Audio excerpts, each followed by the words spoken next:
I'm not pitching a vomit necklace. I took that invention behind the barn and shot it. Yeah. You're welcome, Mr. Wonderful. Thank but you. I took what I learned from watching Shark Tank to grow one of my other inventions to massive sales. So sharks, I am here asking $300,000 for 10% of my business, LucidArt. At LucidArt, we sell the Lucy drawing tool that can make anyone an artist and any artist a master. Set whatever you want to draw in front of the Lucy, look down to the viewing window, and draw over the reflected image to start your masterpiece in minutes. The Lucy is my reinvention of a classic art tool that has been used by artists for centuries. That's right, the old masters had help, and now that I've breathed the new... Observe, Laurie, how see. easy that was. Tracing paper. It actually involves a little more skill, involves a little more practice. Well, But obviously, obviously, the first time you do it, you work with it for 30 minutes, you're gonna be drawing things like you've never imagined you could draw. do you have a patent? I have a provisional patent on this. But you said it's been around for a long time. I'm sorry, on the improvements. And so the historical device, it had a lot of issues. It's the reason people stopped using it. The image was small, it was unsteady. And I spent 4 years tinkering in my garage, making it working and making it new again. So it's something that artists want to use again. So this is for today. either artists who already are, serious about it, or someone who really wants to take it serious. So 20% of our sales are to people learning to draw. 20% are professional artists who they can actually draw just as good without it, but it speeds up their process.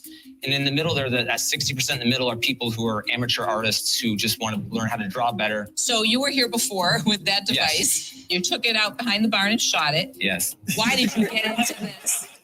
Yeah. What has happened since then? I've been an artist and inventor since I was a little kid, always drawing designs. In my early 20s, I was going to school, and my teacher had brought in the historical device into class, and I was so mesmerized that something so simple could create that image. And he started talking about the problems with it, that it doesn't work very well. So I spent 4 years tinkering in my garage to make a design that was something that was way better than one has ever been before.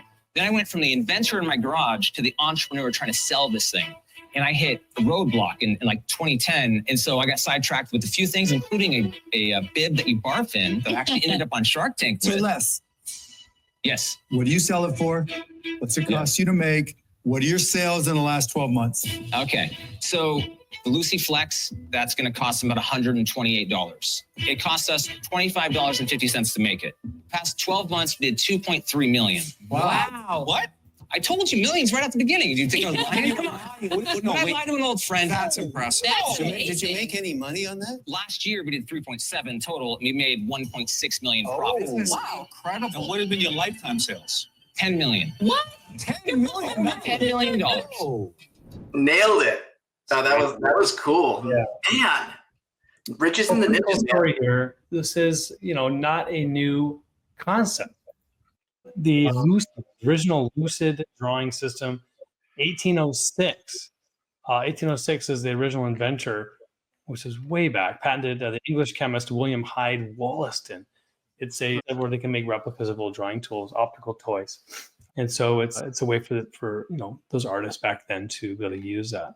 So really, just improving using technology. So he did say he filed a provisional. I couldn't find any granted patent, but obviously he's had a lot of success selling his product, being perhaps first to market, having good branding around it. Got some help from Damon.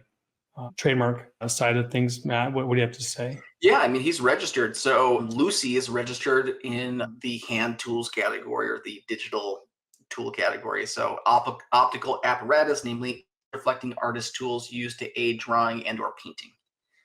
Okay, got it. So he is registered. Mhm.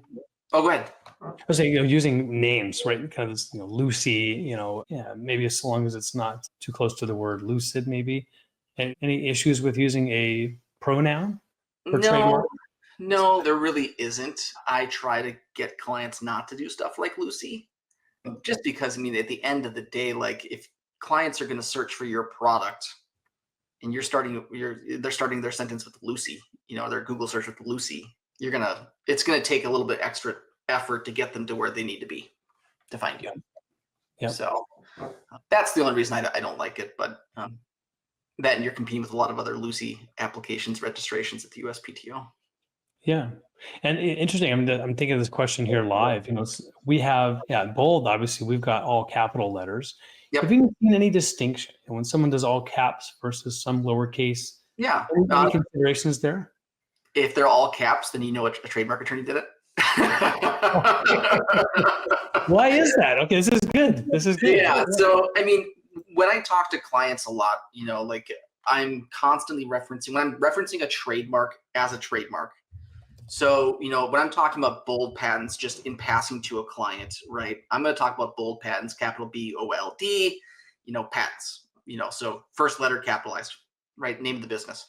Right.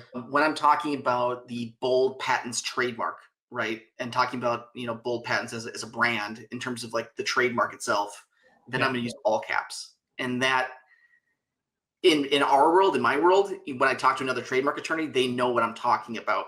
You know, I'm either talking about the business or I'm talking about the actual trademark, right? Caps. So we always capitalize the applications for word marks at the USPTO. And you don't need to do that. It doesn't matter from a use perspective, enforcement perspective, but I guess that's the professional standard is caps for trademark applications. There you go. So sort of an inside baseball. No need to put quotes, no need to asterisk or superscript things. So if it's in bold, if it's in caps, then it is your designation. That is the registered mark. Yep. Itself. Yep. Cool. I've seen the USPTO change it too for other clients in the past where they'll actually go in and maybe, you know, instead of doing like how you would normally write something out, they would do all caps for clients and stuff like that. But yeah. Good Awesome. question though.